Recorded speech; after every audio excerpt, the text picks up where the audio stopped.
Assalamu alaikum көрермендер.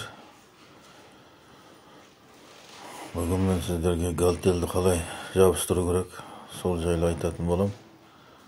Галтелді қалай жабыстыруды біреу білсе, біреу білмейді. Сол үшін қарап үйреніп алсаңыздар болады. Мінекей мынандай әртүрлі өлшемді галтелдер болады. 15, 10 өлшемінде. Қабырғамыздың биіктігіне, төмендігіне қарап өзіңіз таңдап аласыз. Одан кейін бізге мындай клей керек, арнайы желім. Осындай желімменен жабыстырып шығамыз. Желімді галтелімізге жабу үшін мындай ондық шпатель керек. Осы ондық шпателімізбенен галтелімізге клей жағамыз.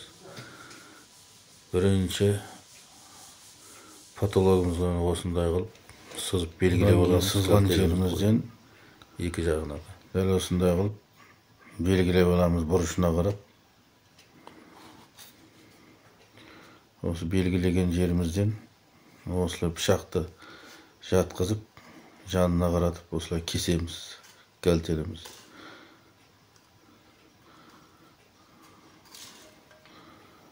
Өйткені екі галтелдің арасы бір-біріне сәйкес келу керек, бұрышты жабу үшін.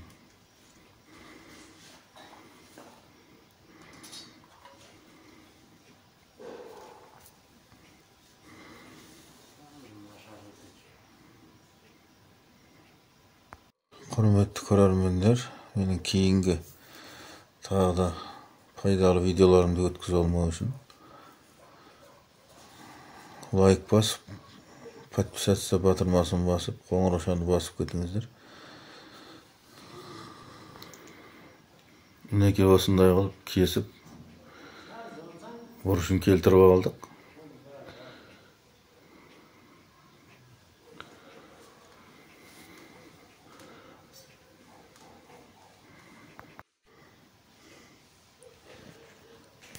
Мінекей үстіп, галтеліміздің екі жағына да осындай клейді біркелкі қылып жағып аламыз.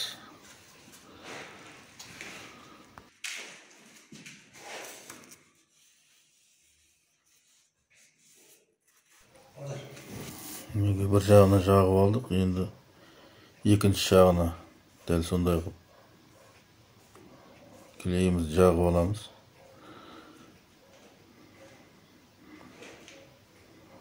Bir kelki alıp.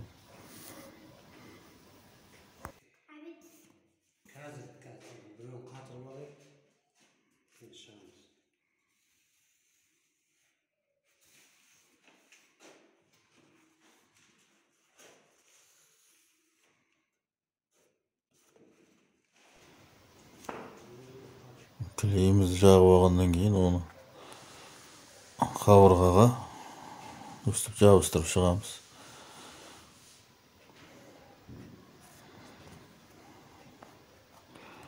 Осылай қылып үстін астын бірдей қылып, бір жағы қабырғаға, бір жағы потолокқа толық жабысу керек клейіміз. Сонда галтеліміз мықты болады.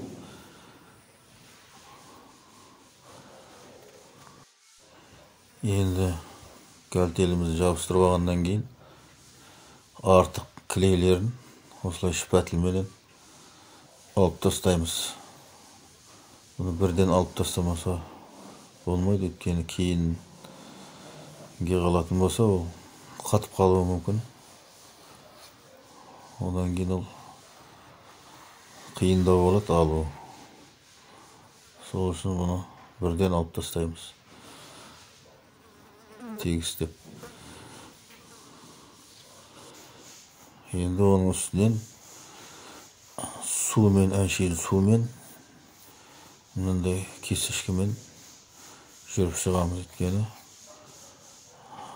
Клейіміздің қалдықтары қалмай көріп. Мінеге құрметті көрермендер, гальтелімізді айналдыра осылай қылып жабыстырып алдық барлық жеріне. Видеоmu ұнаса лайк басып, каналыма тіркеліп кетіңіздер.